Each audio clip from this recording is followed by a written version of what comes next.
podcast do Instituto Monte Castelo.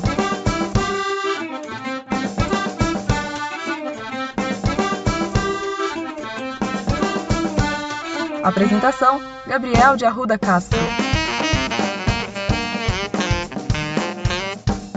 Olá, seja bem-vindo a mais uma edição do nosso podcast. Hoje eu converso com Felipe Melo, o presidente do Instituto Monte Castelo e alguém que tem acompanhado de perto a evolução do movimento conservador no Brasil na última década. Felipe, seja bem-vindo. Muito obrigado, Gabriel. Muito obrigado a todos que nos escutam. É um prazer participar do podcast. Felipe, já começando com um olhar um pouco para frente, para depois a gente fazer uma retrospectiva. O que você acha que o movimento conservador tem que fazer no Brasil se acontecer em 2022 um candidato de esquerda vencer a eleição? Por onde você acha que tem que começar esse trabalho de construção, ou talvez de reconstrução, de um movimento de longo prazo que olhe não apenas para a próxima eleição, mas para as próximas gerações e próximas décadas? Eu acho que a primeira coisa que o movimento conservador brasileiro precisaria fazer, dado esse cenário, é um profundo processo de autocrítica. Eu acho que o movimento conservador surgiu no Brasil e ganhou grande notoriedade, um grande capital político em curto tempo. E logo depois, né, de conseguirmos posições-chave no Legislativo, no Executivo, inclusive a Presidência da República, nós podemos observar uma fragmentação, né, das diversas tendências dentro do movimento conservador, inclusive algumas lutas fratricidas, se é que a gente pode colocar nesse sentido. Então a primeira coisa que nós deveríamos fazer é uma autocrítica, né, realizar mesmo uma análise de toda essa experiência, dos acertos e dos erros, de modo que a partir daí nós pudéssemos nos estruturar adequadamente para um projeto de maior longo prazo, né? Felipe, você passou a frequentar, digamos assim, os movimentos ou grupos de direita mais ou menos há 10 anos, quando você se converteu. Não sei nem se eu coloco aspas nessa conversão, porque foi uma conversão completa mesmo da esquerda para a direita. De lá para cá, naquele momento, a gente tinha no Brasil um governo de esquerda, um Congresso que apoiava aquele governo, e eu me lembro até que havia uma estatística na época que a oposição no Congresso era a menor oposição da era republicana. Tinha mais ou menos 15%, até um pouco menos, de parlamentares, de fato, de oposição na Câmara e no Senado. De lá para cá, muita coisa mudou, claro, né? Houve o impeachment, houve a eleição do presidente Bolsonaro, com um Congresso também bastante conservador, mas também de lá para cá o movimento conservador se fragmentou muito, parece. Há 5 anos, grupos como o MBL, o Vem Pra Rua, estavam ao lado dos grupos bolsonaristas e de partidos como o DEM, por exemplo, nas ruas e também dentro do Congresso para articular o impeachment da presidente Dilma. E foi não só um movimento de rua, mas de fato houve também articulação política ali, né? Então houve um esforço conjunto ali. E de lá para cá houve uma fragmentação que algumas pessoas dizem até que é boa, porque aumenta, digamos, a pluralidade de ideias e aumenta a força do movimento como um todo, mas também parece que de certa forma não há um rumo mais tão claro para esse movimento depois que um presidente de direita assumiu o poder, né? E é por isso que eu te perguntei o que deveria ser feito caso aconteça de a presidência passar para as mãos da esquerda. Existe essa tese de que eu acho, com a qual eu concordo, de que a política é um resultado da cultura e de que é preciso mudar, portanto, a cultura aos poucos, passo a passo, para que lá na frente a gente tenha uma solidez maior nos princípios, mas também não dá para esperar uma geração inteira, algumas décadas, para que isso aconteça, né? Você acha que seria preciso talvez uma divisão de tarefas melhor para que os conservadores que se envolvem na ação política mais direta tenham o seu espaço, mas que também não se negligencie a formação intelectual e, de certa forma, estratégica de novos quadros para que no futuro haja um movimento mais sólido? Eu acho que sim. Se a gente for pegar como um exemplo clássico aquilo que Adam Smith escreveu sobre a divisão do trabalho, É um princípio básico que as pessoas dentro de um movimento tão grande, tão plural quanto é o movimento conservador, queiram participar e queiram dar a sua contribuição. Mas eu acho que também parte do princípio de que nem sempre aquilo que eu quero fazer é a minha melhor aptidão, né? A partir do momento que nós sabemos quais são qual é o nosso capital específico, onde nós atuamos melhor, qual é o nosso nicho de atuação, e se nós nos dedicamos a esse nicho de maneira profissional, inclusive, sem amadorismo, sem esse diletantismo meio romântico, né, que às vezes se apresenta, eu acho que isso é importante, né? Isso é muito importante. Eu me declarei conservador a primeira vez numa época em que isso era praticamente ser considerado um fascista, ser considerado um membro da Ku Klux Klan, era xingamento. As pessoas falavam conservador com aquele ar assim de asco no rosto, né? Ainda mais estudando no universidade. Tem uma época não muito distante em que a pessoa votar no PSDB já era tido como alguém de extrema direita, né? Isso, exatamente, sendo que o PSDB jamais foi de direita, em qualquer acepção dessa palavra. Então, quando você se declara publicamente conservador, ainda mais naquela época em que eu estudava na UNB, e a Universidade Pública Federal no Brasil é um território majoritariamente de esquerda, né? E eu não estou falando de esquerda moderada, estou falando de esquerda radical. É uma esquerda mais agressiva, mais aguerrida, mais combativa, né? Então, você se definir dessa maneira num cenário como esse é algo que exige, em certo sentido, uma boa dose de coragem ou então de temeridade, né? E eu lembro que nessa época você viu que poucas pessoas iam se declarando desse modo publicamente, só que as barreiras foram sendo rompidas, né? Hoje os conservadores se consideram como tais de uma maneira muito orgulhosa e não é difícil você encontrar uma pessoa que se diga conservadora mesmo, sem nenhum tipo de culpa, sem nenhum tipo de vergonha, né? Acontece que esse elemento de identidade precisa se traduzir naquilo que é necessário hoje. É claro que eu concordo com você, de fato, a cultura é um elemento que dá muita base, que fornece um substrato muito importante para a política.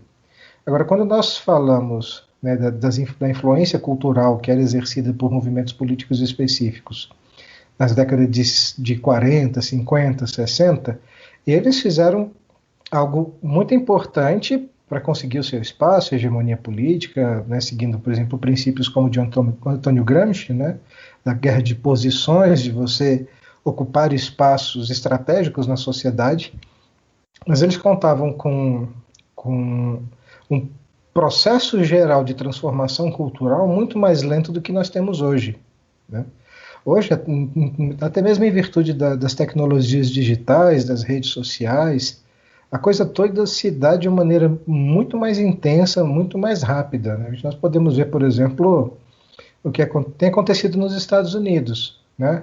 Nós tivemos dois grandes movimentos assim que nós poderíamos chamar grassroots, ou mais próximo disso, nos Estados Unidos. Um mais legítimo e um outro meio falseado, né? O Tea Party e o Black Lives Matter. O Tea Party, hoje, não se vê uma presença constante, não se vê uma presença mais expressiva do Tea Party nos movimentos políticos. Então, eles alcançaram um sucesso relativo por um determinado tempo e parece que isso estancou. Agora, nos últimos 2 anos, o Black Lives Matter, por uma série de outros motivos, tem alçado um sucesso político, um capital político estrondoso, né? Uma das funções, uma das coisas que eles conseguiram perceber e souberam utilizar muito bem foi as possibilidades de aglutinação, de espalhamento de mensagem através das novas tecnologias de rede social. Uhum.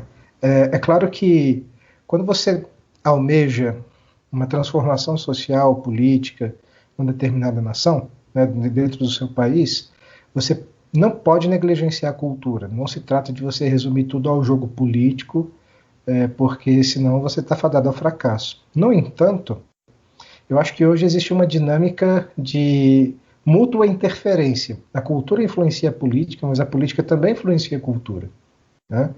Então, Acho que primeiro essa compreensão é muito adequada, né? A segunda é a compreensão de que cada um tem o seu espaço. É muito comum, foi muito comum nas eleições de 2018, nós vermos pessoas que eram influenciadores digitais, que eram jornalistas independentes, que faziam seu papel de formadores de opinião, de influenciadores no meio conservador, que se entregaram para a atividade política profissional. A princípio, isso não é uma coisa ruim. Agora, isso passa a ser ruim quando a pessoa abandona aquilo que ela faz de melhor, pensando em aurir algum tipo de benefício na política profissional. Eu acho que, uma vez que você estabelece onde é que é a sua melhor área de influência, né, e onde você pode contribuir mais, você consegue sopesar muito bem os motivos de entrar ou não entrar, por exemplo, na política profissional e continuar executando sua atividade, né? E nisso você só consegue realmente se dedicar quando você participa de um projeto consistente e bem organizado, né? É um projeto de país, não é um projeto eleitoral. O projeto eleitoral é uma coisa de curto prazo. Então você trabalha para poder conseguir o cargo político. Uma vez que você é empossado nesse cargo político, a sua principal preocupação é ser reeleito na próxima eleição. Então você faz de tudo para ser reeleito na próxima eleição, né? Apesar que muitos políticos entram, né, na política institucional com sonhos, com planos, almejando fazer realmente o melhor, mas essa lógica se impõe pela própria natureza da política prática no Brasil. E quando você pensa em um movimento organizado, né, um movimento político organizado, esse movimento político precisa ter expressão, atuação e capital em diversas áreas, na área cultural, na área social, na área política, na área empresarial. Tudo isso precisa ser muito bem organizado. Então, hoje, o movimento conservador do Brasil conquistou nome, né? Ele tem as suas figuras centrais, tem os medalhões, digamos assim, do conservadorismo brasileiro, pessoas que são grandes nomes, que influenciaram bastante, que são como faróis dentro desse movimento. Mas é preciso que o movimento se torne algo muito mais voltado a princípios e valores, e como transformá-los, né, como introjetá-los na ordem prática política, do que em algo personalista. Esse personalismo acaba sequestrando muitas pautas e acaba favorecendo muito o tipo de fragmentação que a gente viu nos últimos 2 anos, né? Que as pessoas acabam se dividindo entre os que são a favor ou contra a pessoa, especialmente quando é o presidente da República, né? E depois que você entra num dos dois campos, é difícil você migrar para o outro. Então, se você parte do pressuposto que o presidente é ruim, é difícil você elogiar alguma medida boa dele e vice-versa, né? Exatamente, exatamente. Então, é preciso... É uma questão de maturidade política, inclusive, você observar as coisas sobre esse espectro, né? Do que é bom, dado o projeto político, o que é mal, dado o projeto político, independente da pessoa que ofereça isso ou não, né? Então, esse personalismo acaba atrapalhando muito as coisas, né? Quando a gente via, quando você deu o exemplo, né, do impeachment da Dilma, você vê movimentos tão diversos, né, partidos políticos e políticos profissionais, de partidos mais ao centro, né, alguns que flertavam mais à direita, com os movimentos de rua, né, e com movimentos como o MBL, por exemplo, todos unidos. Ali todos estavam unidos porque havia um inimigo comum contra o qual lutar.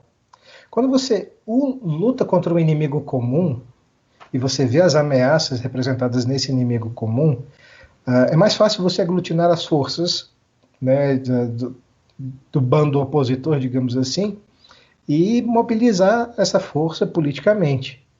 Agora, quando você pensa num projeto, quando você é propositivo, a coisa muda de figura.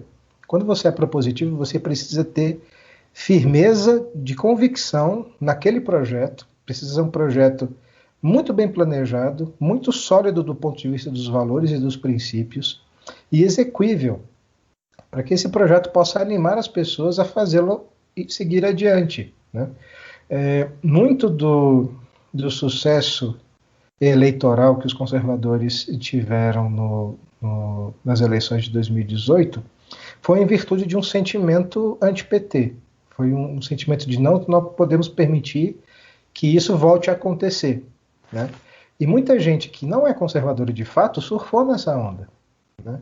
Notou a oportunidade, essa janela de oportunidade, preencheu a lacuna e foi eleita. Isso foi uma coisa que aconteceu. Uma vez garantido o seu nicho, o seu espaço institucional, pronto, né? Já se desvincula daquilo porque não mais o representa. Agora ele vai tocar o seu próprio projeto. Então, essa parte da reação é importante, sim, às vezes é necessária. Eu creio que na época do impeachment e no que se seguiu depois, de fato, nós precisávamos dar um basta naquele projeto político que estava sendo desenvolvido, porque estava havendo uma escalada realmente bolivariana, se é que eu posso dizer, né? O ponto alto lá do decreto dos conselhos populares foi um exemplo claro disso. E havia todo um projeto político que foi responsável pelos 2 maiores escândalos de corrupção da nossa história, que levou realmente o Brasil a decair em diversos índices sociais, políticos, econômicos, né? Agora, a reação não é suficiente. A reação cessa quando o inimigo foi neutralizado. Há que se oferecer alguma coisa no lugar daquilo, né? É preciso ter uma proposta. Então, é muito ruim quando o movimento conservador taxa sobre si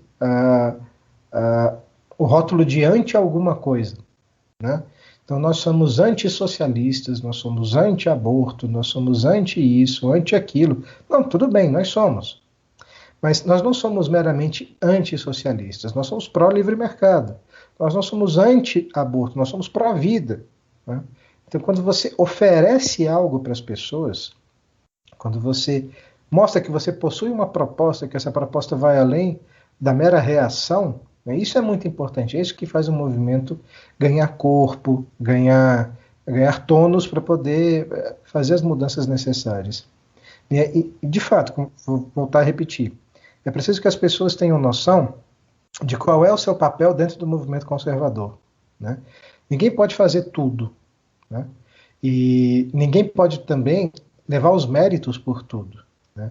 Em um movimento político organizado, existem as pessoas que são o rosto do movimento, que são as figuras de proa, aquelas que vão e defendem as ideias publicamente, que se apresentam, mas há todo um exército na retaguarda que garante que o trabalho dessa pessoa seja efetivo, né? Enquanto nós não tivermos essa noção bem apurada, a gente vai continuar meio perdido, né, sem rumo, batendo cabeça para poder fazer as coisas funcionarem. Uhum. Agora, Felipe, muito do movimento recente conservador no Brasil emula, e até faz sentido que eles façam isso, o que se faz nos Estados Unidos, que é de onde eu falo agora, né? Que existe um movimento bastante sólido aqui e bastante bem sucedido, pelo menos nas últimas 5 décadas. Mas existe um desafio a mais no Brasil, porque aqui nos Estados Unidos é possível claramente identificar aquilo que se quer conservar, né? Existe uma linha contínua desde a fundação do país nos anos 1600, depois com a independência, e de lá para cá não houve nenhuma quebra institucional e nenhum grande movimento, embora se tente várias vezes, né? Mas nenhum grande movimento que tenha alterado substancialmente os fundamentos do sistema de governo e dos próprios valores do país. No Brasil, a gente tem pelo menos 3 marcos que a gente poderia tentar usar como os marcos daquilo que a gente quer conservar, né? Talvez a independência do Brasil como uma monarquia, ou talvez o começo da República em 1889, ou talvez o começo da atual República, né, de 88 para cá, quando houve uma nova Constituição. O que, na sua opinião, a gente pode tentar resgatar ali do Brasil nessa história tão cheia de reviravoltas e de golpes e de mudanças de regime, e que parece que às vezes é tão difícil a gente olhar o que a gente pode querer conservar num país como o Brasil? Você acha que dá para a gente traçar uma linha contínua, pelo menos de algum ponto da história para frente, que a gente possa tentar ter como referência no Brasil? Olha, eu acho que o cerne do que nós devemos conservar no Brasil, eu acho que começa justamente com a nossa independência.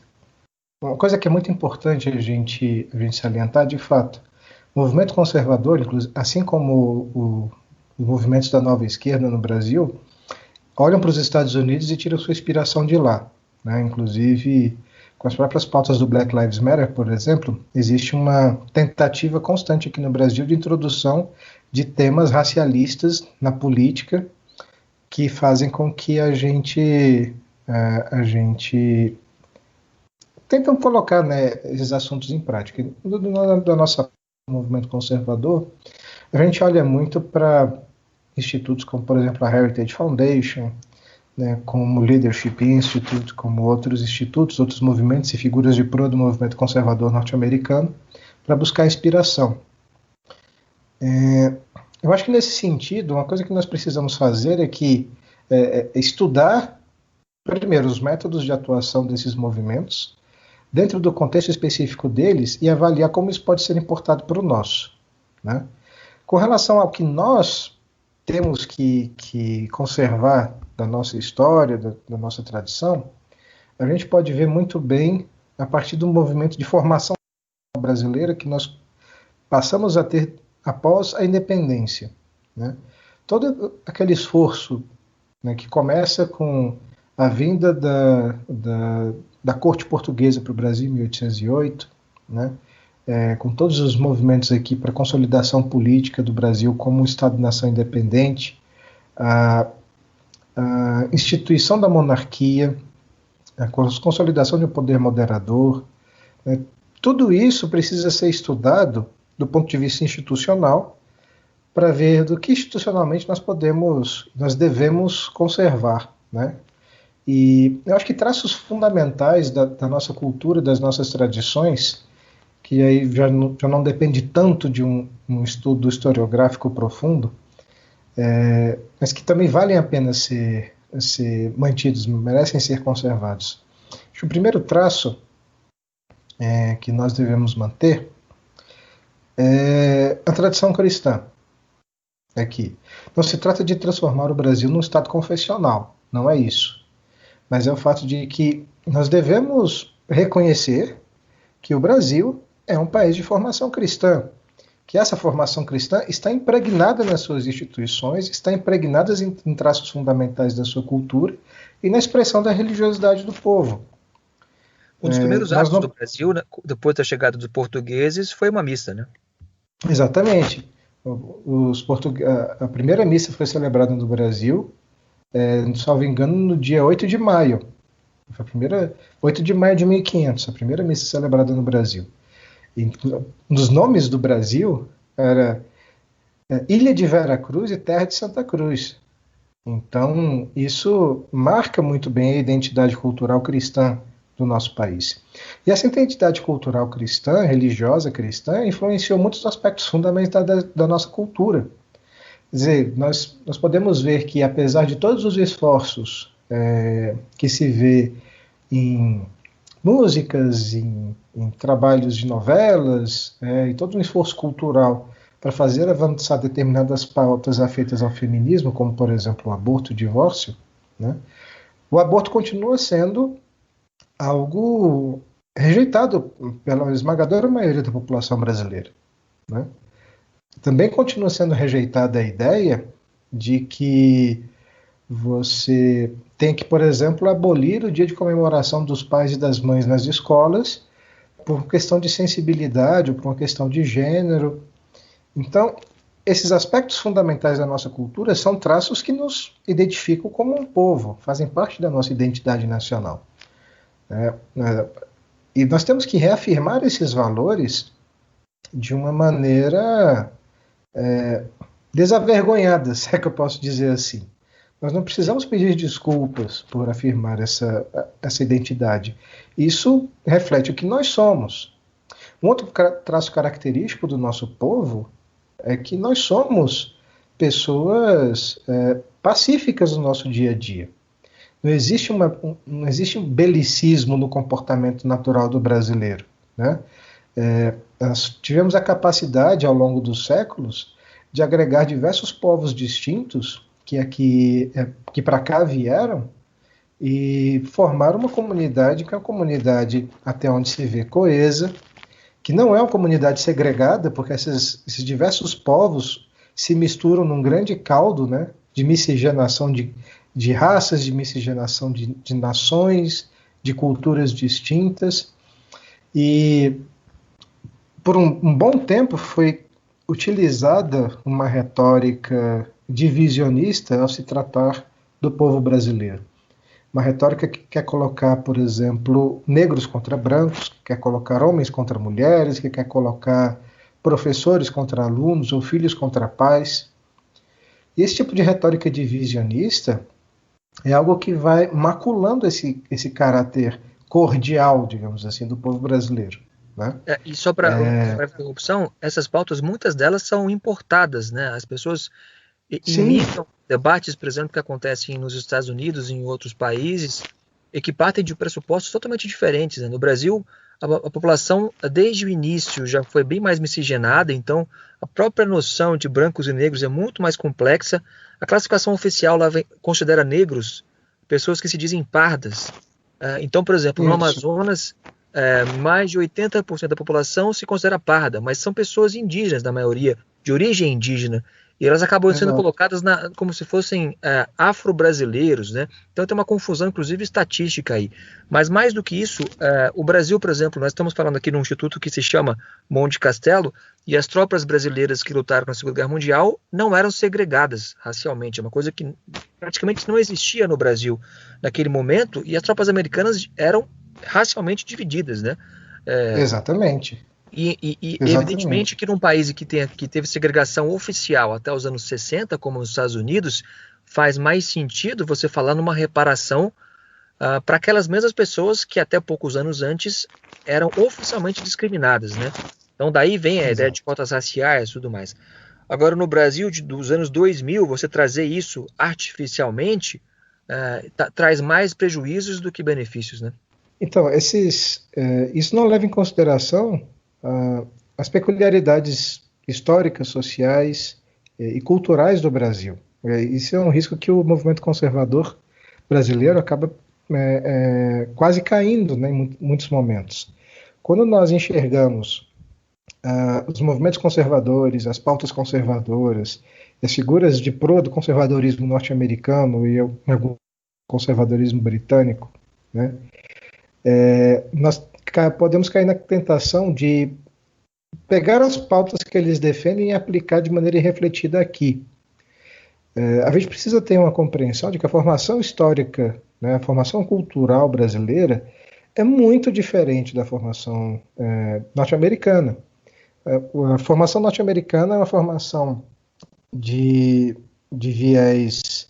é uma formação anglo-saxã, dentro de uma tradição protestante, em que você começa a colonização dos Estados Unidos com um grupo de peregrinos, né, de imigrantes, que fogem da Inglaterra em virtude da perseguição religiosa, e eles têm um espírito empreendedor de levar adiante aquela missão, aquela obra, de uma maneira muito distinta, completamente distinta do que aconteceu no Brasil. Sendo que no Brasil a ocupação foi uma ocupação no empreendimento estatal, né? Não foi um empreendimento privado, né? A formação também do Brasil ela é de fundo católica, né? E você tem algumas particularidades com relação à visão que se tem do trabalho, a visão que se tem do descanso e das relações, que hoje em dia, no mundo globalizado, tendem a serem um pouco suavizadas, mas que acabam tendo um grande impacto quando você vê a formação cultural ao longo do tempo, né?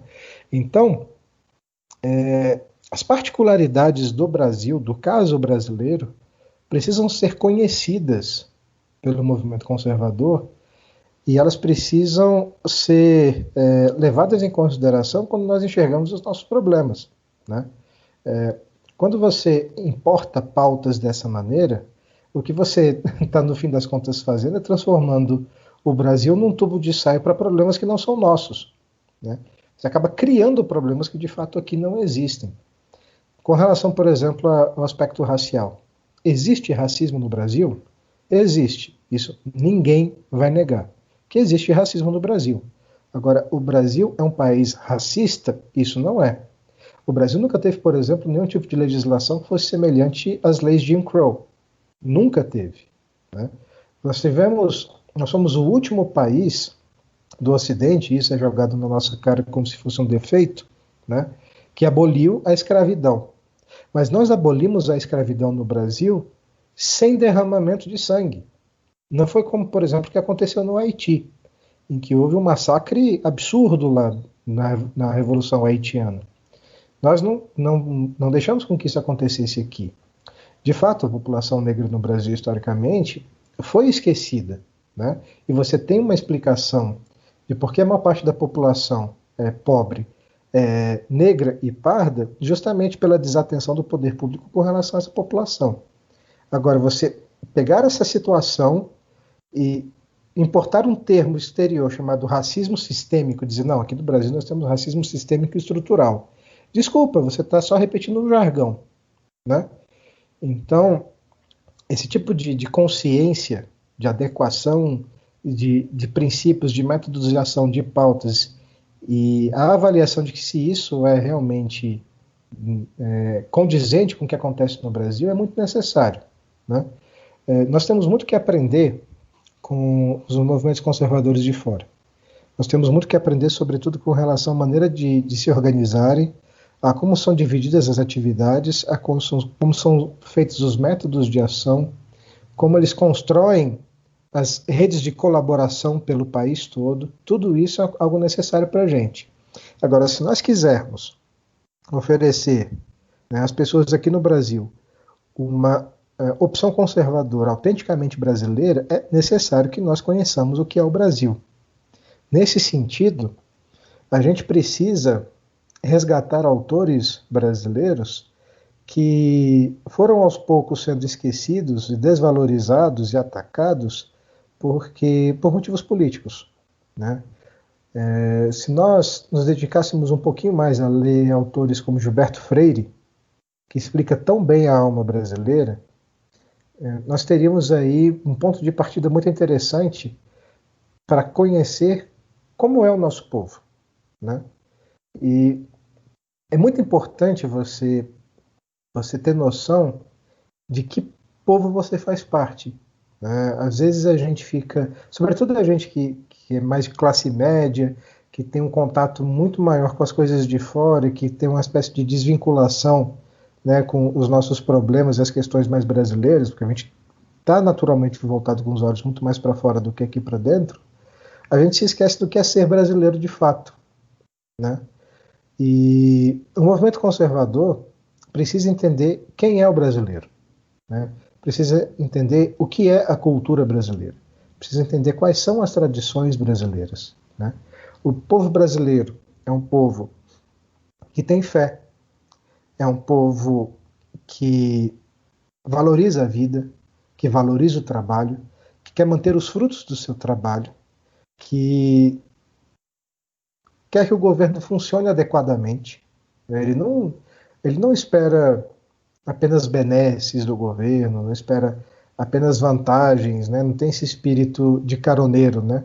De querer levar vantagens nas coisas apenas. Ele quer enxergar o fruto do seu trabalho, né? Ele quer gozar do fruto desse trabalho sem uma interferência injusta, né? E tem algumas coisas que nós precisamos valorizar também, né? Eu acho que o movimento conservador possui um papel muito, muito importante de revalorizar algumas coisas que foram esquecidas.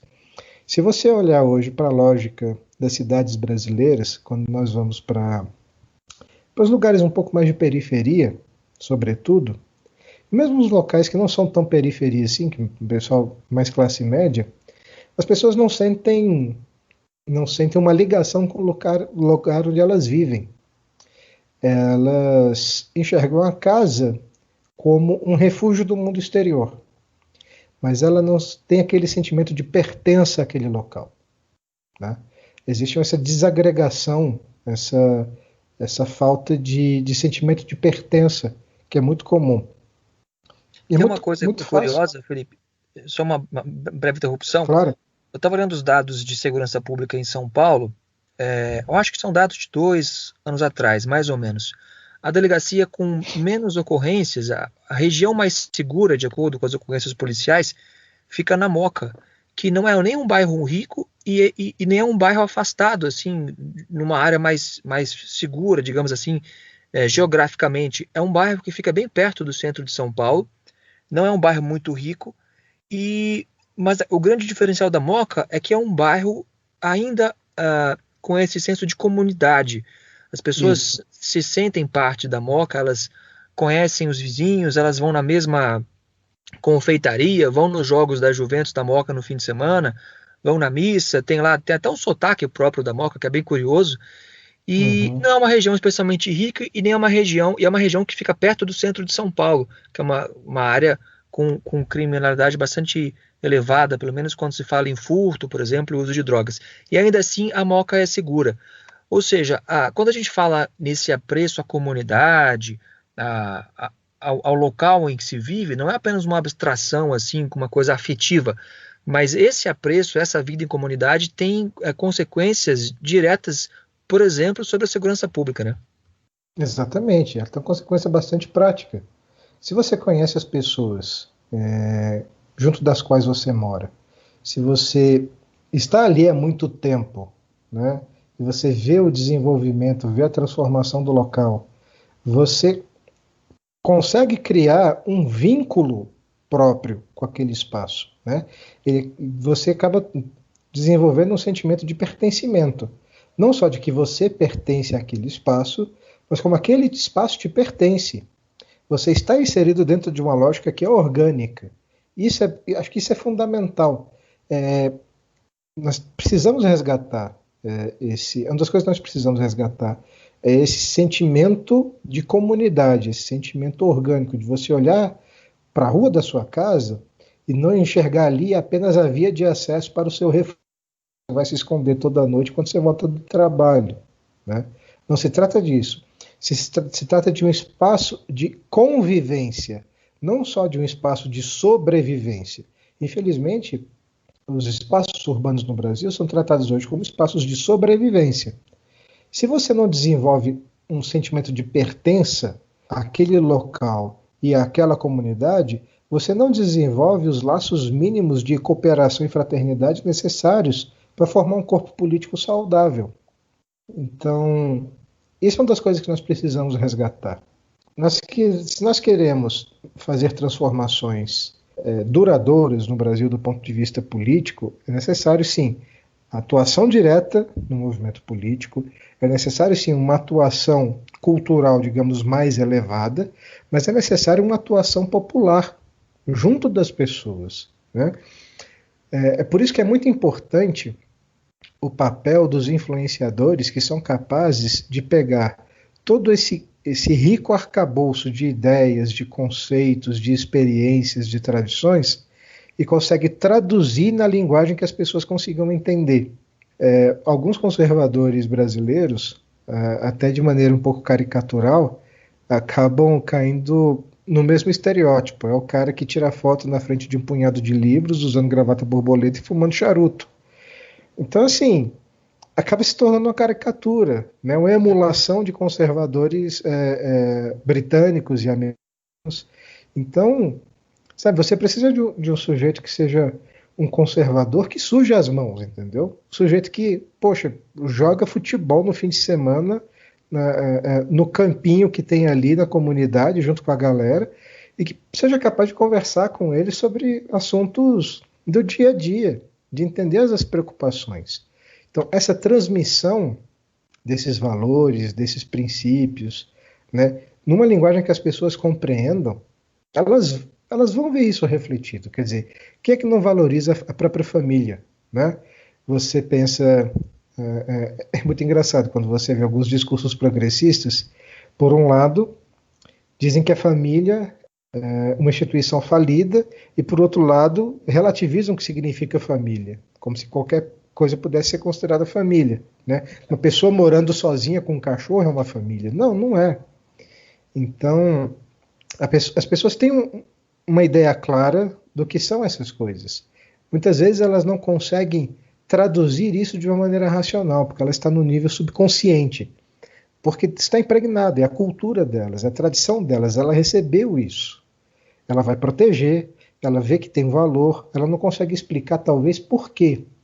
Uma vez que ela ouça uma explicação do porquê que isso é importante, de uma maneira que ela compreenda, aquilo adquire um significado completamente diverso para ela. Já não se trata mais de algo que eu vou instintivamente proteger, mas de algo que eu vou racionalmente valorizar. E uma vez que isso sai da área instintiva para a área racional, você tem ali um agente social que é consciente, que vai fazer escolhas e que vai agir de maneira diferente dentro da sua realidade. O que seria preciso? Talvez um manifesto de um conservadorismo caipira ou algo assim, que defina, em primeiro lugar, aquilo que a gente quer conservar. Ou esse tipo de articulação, digamos, de cima para baixo, nem sempre funciona. Talvez seja preciso que a gente tenha mais de uma definição do que a gente quer conservar e aos poucos a gente acabe filtrando isso conforme as pautas avançam de forma mais orgânica. É preciso, de fato, ter uma unificação no que a gente chama de movimento conservador? Ou talvez, mesmo com mais de uma definição do que seja o nosso norte, seja possível seguir adiante? Olha, eu acho que se nós mantivermos uma estrutura descentralizada, mas coordenada, não necessariamente centralizada, né, unificada, nós tenhamos aí um resultado mais efetivo, né? Eu acho que existem no Brasil uma série de movimentos distintos que acabam, muitas vezes, advogando as mesmas pautas, em outros casos, em pautas distintas, né? Não necessariamente conflitantes, mas distintas. Eu acho que seria muito salutar a criação de uma instância, um fórum de discussões que possa aglutinar esses movimentos e que possa traçar estratégias coordenadas, né? Esse tipo de iniciativa faz falta, né? E eu acho que também uma coisa que é muito necessário, talvez menos do que definir o que a gente deve preservar ou estabelecer isso, né, de cima para baixo, talvez seja importante ouvir as pessoas, né, ouvir o brasileiro. Se você chegar para uma senhora, né, para um jovem casal, que esteja fazendo compras, que esteja passeando com a família no parque, e escutá-los a respeito das suas preocupações com relação aos rumos que a sociedade tem tomado, você vai encontrar muitas vezes, na maior parte das respostas, um mesmo sentido, né? As pessoas hoje têm receio da desagregação social. Ainda que elas não falem a esse respeito, mas elas têm medo da desagregação social. Você vê os índices de violência, né, representam um indicativo de desagregação social. A polarização política apontam para a desagregação social também, né? Então, incorporar essas preocupações, né, as pautas do movimento conservador e identificar a que essas preocupações se referem, né? O que está sob ataque, o que está ameaçado. Né? A partir daí nós teremos, acho que, um termômetro, né, daquilo que nós devemos defender. O João Pereira Coutinho, né, naquele livro que ele explica sobre o conservadorismo, explicado para revolucionários e reacionários, ele fala de como o conservadorismo adota um aspecto reativo momentaneamente, em que ele se reveste de ideologia reativa em um determinado momento, quando há senso de que as coisas preciosas, né, para a população, para o povo, estão ameaçadas. A partir dessas preocupações, a partir desses anseios, a partir daquilo que está sendo ameaçado e deve ser preservado, nós devemos fazer uma proposta. Que tipo de Brasil nós queremos? Que tipo de país as pessoas querem? Né? E que muitas vezes não encontram a expressão política ou cultural adequada a esse sentimento, a esse anseio. Então, isso só nós vamos conseguir alcançar esse tipo de compreensão da nossa realidade se nós tivermos uma saudável diversidade de movimentos atuando em nichos diferentes, desde que eles possam conversar entre si, que eles conversem entre si, que eles coloquem as suas, digamos assim, os seus préstimos, né, à disposição do movimento conservador de uma maneira geral. Então é muito importante haver essa instância de articulação e de organização do movimento. Um lugar em que os diversos grupos específicos possam conversar de maneira sincera, honesta sobre suas dificuldades, sobre os desafios, sobre as conquistas, né, que possam ajudar a traçar planos para que o movimento conservador realmente ganhe corpo, né? Não seja algo de vida útil curta, né? Algo que teve um pico de energia muito rápido e que também rapidamente falhou, né? E que desapareceu. E Felipe, aqui nos Estados Unidos existe, talvez agora um pouco menos, mas nos últimos 50 anos, por aí, uma coesão bastante intensa entre os conservadores, digamos, em temas morais ou em temas mais de tradição, e os liberais econômicos. E no Brasil há uma tentativa, talvez, de se juntar a esses dois grupos, não sei quão bem sucedida até o momento. O quão essencial você acha que é a agenda da liberdade econômica dentro do conservadorismo e o quão você acha intensa pode ser essa aliança entre os conservadores e os liberais ou libertários? Eu acho que, levando em consideração a própria formação do Brasil e o momento que nós estamos na nossa história, eu acho que as pautas liberais econômicas são importantes, sim.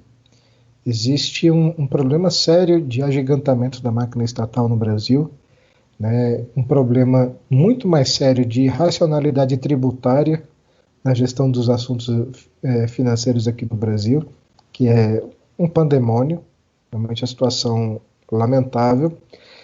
E eu acho que muitas vezes os conservadores e liberais acabam encontrando pontos de atrito que são circunstanciais, que são saudáveis, inclusive, não são deletérios, são saudáveis, mas que esses pontos de discordância adquirem maior relevo do que os pontos de concordância, né? E tem um ditado brasileiro que diz que dois bicudos não se beijam. Então, talvez se nós fôssemos um pouco menos bicudos, né, tanto conservadores quanto liberais, e estivéssemos dispostos a fazer aquilo que todas as pessoas em movimentos políticos fazem, que é concordar em algumas coisas, inclusive concordando em discordar, e ceder um pouco as suas pautas em nome de um projeto comum, eu acho que nós teríamos bastante sucesso. Eu vejo isso com bons olhos, né? Eu vejo que isso é bastante salutar aqui no Brasil. Nós temos hoje uma percepção cada vez maior da parte de empreendedores, empresários de diversos tipos, diversos nichos, que o Brasil precisa de uma economia mais competitiva, mais racional, com menos interferência estatal, que garanta efetivamente os direitos de propriedade privada, né, o usufruto dessa propriedade, e que essa propriedade possa, inclusive, ser utilizada para a sua verdadeira função. E a propriedade por si só possui uma função social que é obtida quando você permite com que um empresário faça a sua propriedade produzir de maneira adequada, né? Que ele possa realmente explorar todo o seu potencial, que ele possa pagar uma alíquota justa de impostos, que ele não tenha tanta burocracia emperrando o seu negócio. Eu não estou falando de grandes empresários, estou falando de pequenos empresários. Uma vez que nós tenhamos essa compreensão, consigamos também, né, aplicar esse liberalismo aos pequenos, o que é muito importante, ao pequeno empresário, ao pequeno empreendedor, aquelas pessoas que, ou por motivo de necessidade, ou por uma questão de vocação, ou por uma questão de vontade, meramente, empreendam e tenham, né, nos seus negócios o fruto do seu trabalho. Se nós conseguimos incorporar isso dentro de uma visão de que o pequeno merece a sua sobrevivência, nós conseguimos ter aí um campo comum de acordo com os liberais, um campo comum de atuação, Um outro ponto que a gente pode citar, por exemplo, é com relação à defesa pessoal, né? A defesa da própria família, a defesa da propriedade. Então, há muitos pontos em comum com os liberais. Eu acho que talvez o que não tenha havido até agora seja uma articulação adequada em matéria de comunicação entre os dois grupos. De você conseguir sentar, de colocar na mesa quais são as concordâncias, quais são as discordâncias, pesar as duas coisas e ver, bom, temos aqui um campo comum para atuar em conjunto ou não temos? Eu acho que os dois movimentos têm muito a se fortalecer, uma vez que se considere essa aliança.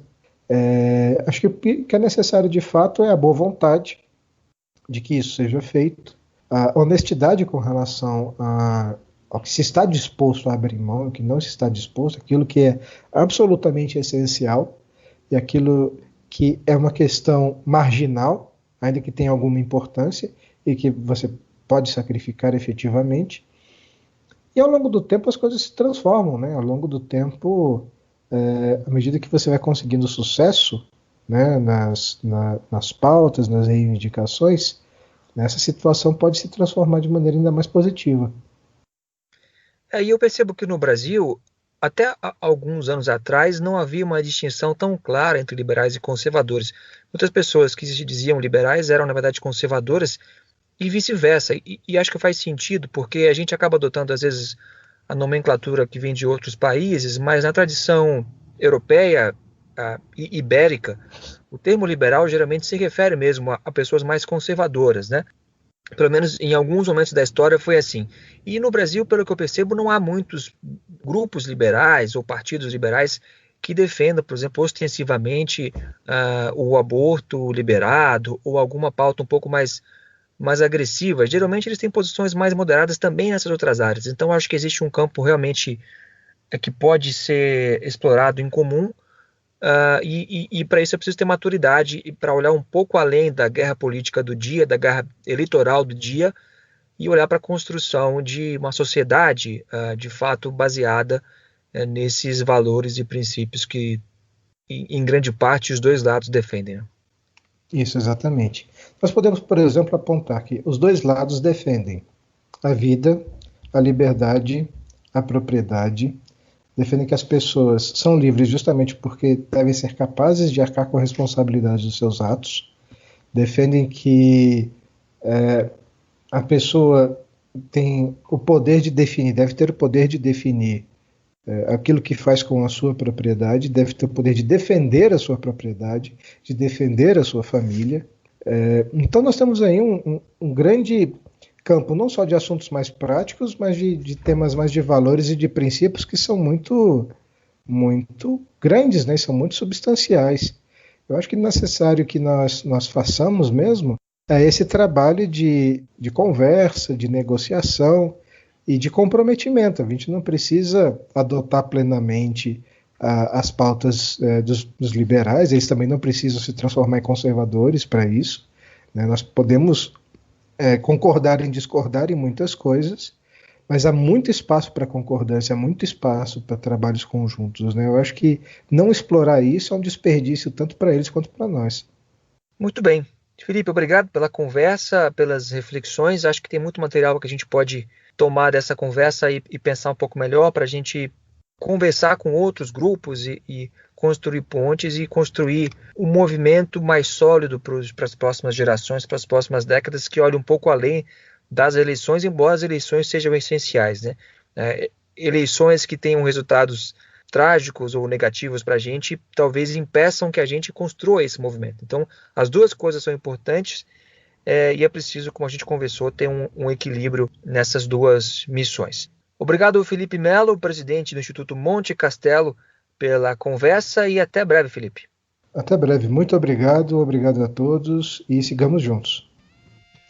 E você pode também acompanhar as nossas publicações no nosso site montecastelo.org, além das nossas páginas no Facebook, no Twitter e no Instagram. Basta procurar por Instituto Monte Castelo. Os nossos podcasts ficam sempre disponíveis no nosso site e também no Spotify e no YouTube. Até a próxima!